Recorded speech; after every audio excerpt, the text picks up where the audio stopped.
Bonjour, je vais corriger l'exercice 22 du TD numéro 10. C'est un exercice sur le masse ressort, donc ça ne fait pas partie des exercices que vous pouvez faire en premier, hein, parce que des exercices sur le masse ressort, on en a fait un paquet. Bon, il n'est pas non plus inintéressant comme exercice, hein, je ne suis pas en train de vous dire qu'il ne faut pas le faire, mais ce n'est pas le premier exercice à faire. Donc vous avez la roue ici, alors c'est le modèle quart de véhicule. Le modèle quart de véhicule, c'est un modèle où vous avez une seule roue. Ici, ce que je viens de dessiner, c'est l'amortisseur, donc là, ça c'est le ressort. Et là, vous avez,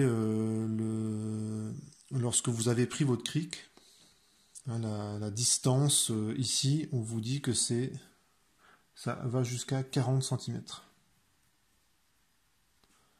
Donc ici, la roue, en fait, vous montez un petit peu le véhicule, la roue, elle décolle. Hein, donc le pneu est affleurant.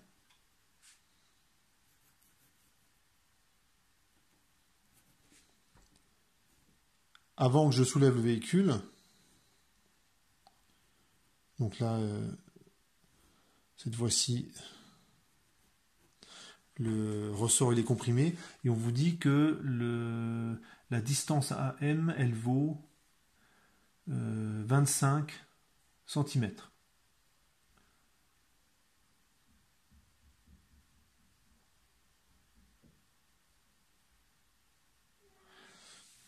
Alors, les 25 cm, excusez-moi, ce serait ici. Ce serait ici.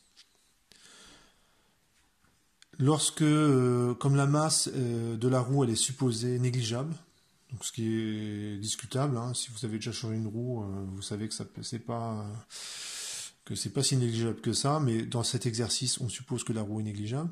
Donc lorsque la masse, le pneu, il va décoller, en fait, le ressort, il est à sa longueur à vide. L'amortisseur ici ne joue aucun rôle. Hein, la suspension, elle n'est pas en train de travailler là. Je ne suis pas en train de rouler, je ne suis pas en train de prendre des bosses. Donc la vitesse relative entre la caisse et la roue, elle est complètement négligeable. Hein, lorsque vous soulevez une voiture avec un cric, c'est très lent. Donc c'est complètement négligeable. Et donc le ressort, il est à sa longueur à vide. Bon, bah, j'ai déjà une première caractéristique du ressort qui est déterminée, c'est que L0, ça vaut exactement 40 cm. Avant que vous montiez votre véhicule sur le cric, que vous souleviez le véhicule, il était 25 cm plus bas. Eh bien, cette compression du ressort, ça va exercer une force qui vaut, je peux l'écrire, alors je vais le mettre en norme, je ne vais pas me compliquer la vie. Donc c'est L0 moins 25 cm. Donc il faut éviter de mélanger les calculs et les applications numériques. Bon là je le fais, mais on va dire que c'est exceptionnel. Moins L0. Donc L0 moins 25, ce serait la longueur qui est ici.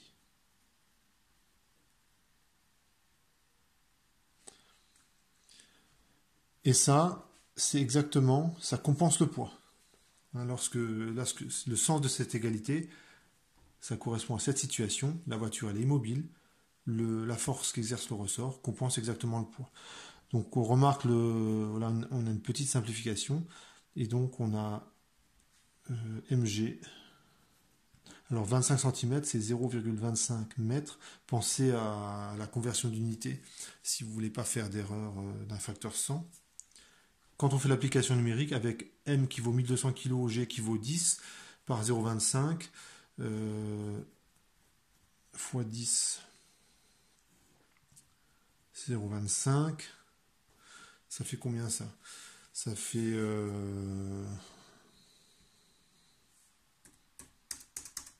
divisé par 0,25, ça fait 48 000 newtons par mètre pour la valeur de K. Et L0, ça vaut 0,4 mètres. Donc là, je réponds à la question 1 de l'exercice. Ensuite, question 2.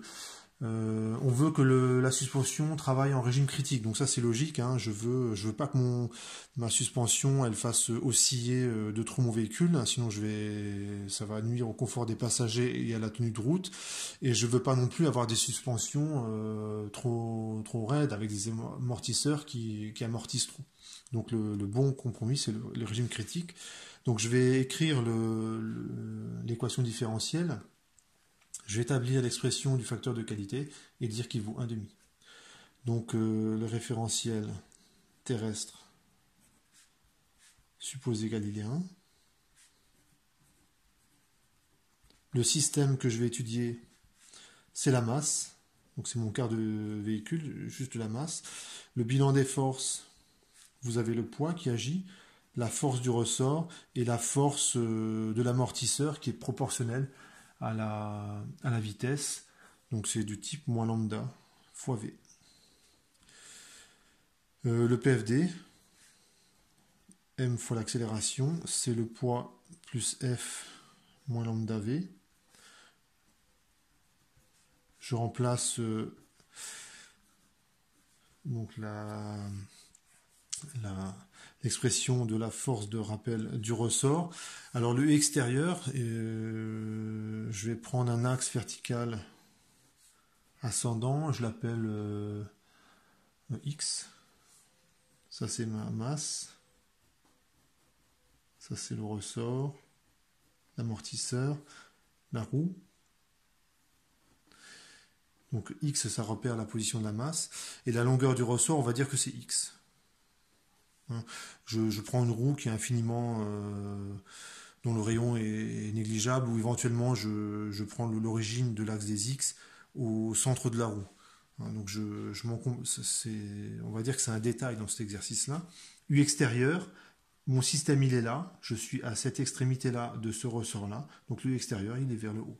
Donc c'est E de X, moins lambda V. Je projette, ça fait mx secondes, égale moins mg, parce que le poids il est vers le bas. Pour représenter les forces, le poids il est vers le bas.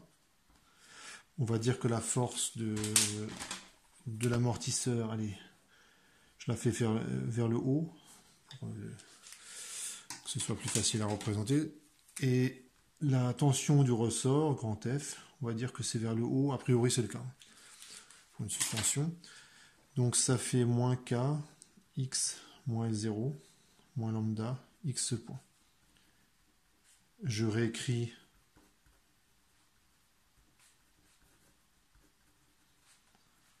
mon équation différentielle, ça fait moins G plus KL0 sur M.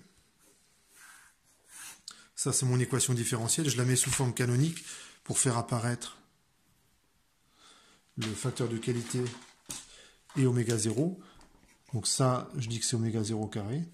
Ça, je dis que c'est oméga 0 sur le facteur de qualité.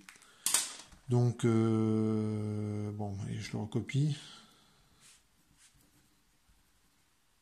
Juste. Est égal à oméga 0 carré, x équilibre. Donc x équilibre, en fait, bon, vous pouvez vous amuser à le calculer.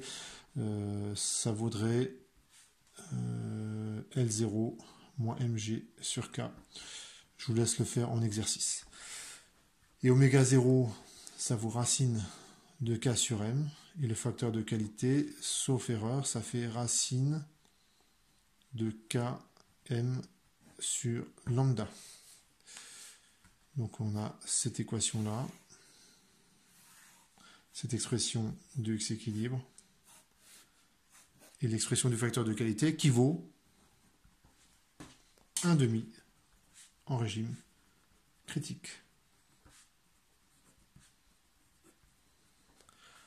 D'accord, donc il y a une relation, mais on connaît K, on connaît M, donc on peut trouver lambda. Faisons une application numérique.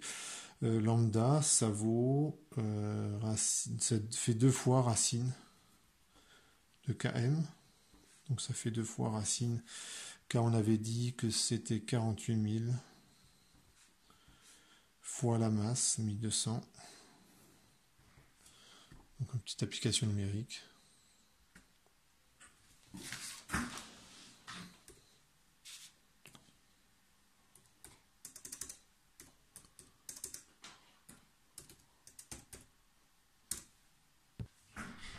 Voilà, donc j'ai fait l'application numérique. Donc c'est lorsque je multiplie lambda par une vitesse, ça fait ceci. Les newtons, c'est des kilogrammes mètres seconde moins 2. Donc l'unité, c'est des kilogrammes seconde moins 1 pour l'unité de lambda. Donc comme ça on a une valeur. Ensuite, donc lambda, j'ai répondu à la question 2. On passe à la question 3. On enfonce la masse de D égale 5 cm. À partir de sa position d'équilibre, on lâche le système sans vitesse initiale et on vous demande l'évolution de l'altitude X de la voiture. Alors, ici, je ne vais pas faire de calcul. Pourquoi? Parce que je connais le sens physique du facteur de qualité et le sens physique de oméga 0. Donc si je fais 1 sur oméga 0, ça va me donner un temps, ça va donner le temps caractéristique que va mettre le véhicule pour retrouver sa position d'équilibre. Et le facteur de qualité, comme il vaut 1,5, je sais que je suis en régime critique, donc j'ai le régime le plus rapide qui va me mener de la condition initiale jusqu'à la position d'équilibre. Donc ici, je vais représenter X équilibre. Ça, c'est X équilibre. Et ça, c'est X équilibre moins petit d qui vaut 5 cm. Donc, il faut déjà appuyer assez fort pour faire descendre un véhicule de 5 cm. Et je sais que les conditions initiales, c'est je pars d'ici avec une vitesse nulle. Donc je pars comme ça. Je sais que je rejoins la courbe comme ça. Et comme c'est le régime critique, ça va donner un truc, c'est assez efficace. Donc normalement, si la suspension de votre véhicule est bien réglée, vous allez, le véhicule, vous n'observerez aucune oscillation et très rapidement, il va retrouver sa hauteur d'équilibre. Et on peut estimer le 1 sur oméga 0. Je le mets ici, donc c'est le temps typique pour atteindre ce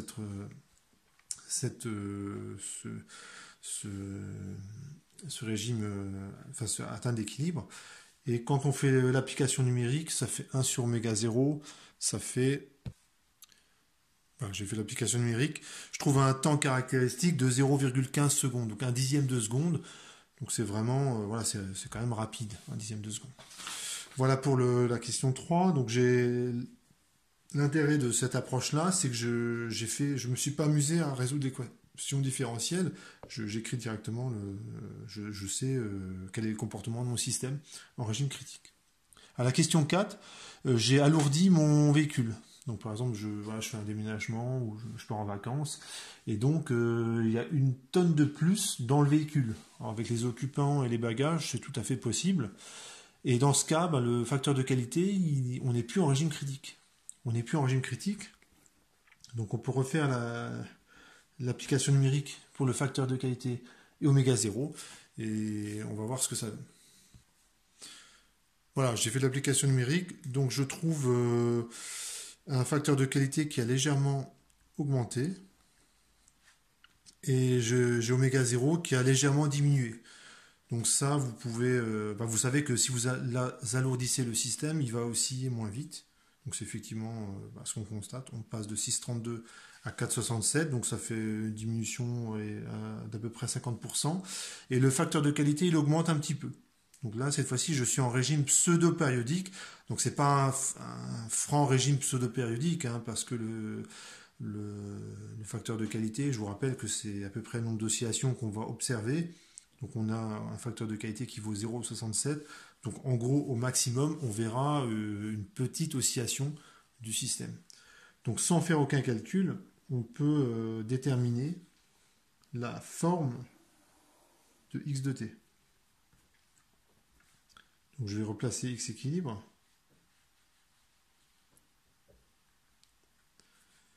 Donc, ça c'est x équilibre. Et les conditions initiales, je vais travailler aussi avec un enfoncement de 5 cm. Et je lâche de nouveau le véhicule à vitesse initiale nulle. Donc je sais que le système il va être un petit peu plus lent et que ça va un petit peu osciller. Pas beaucoup, mais un tout petit peu. Donc ça va donner un truc de ce style-là. Je démarre comme ceci. J'ai un léger dépassement.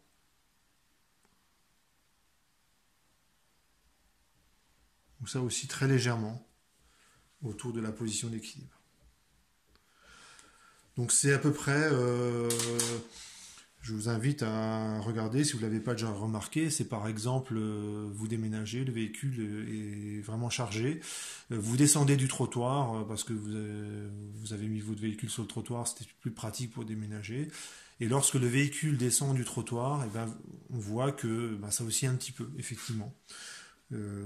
Au lieu d'avoir un véhicule qui descendrait du trottoir de manière vraiment optimale. Donc très rapidement le véhicule retrouve sa position d'équilibre. Et bien ici, il est un petit peu plus lent le système. Voilà pour cet exercice.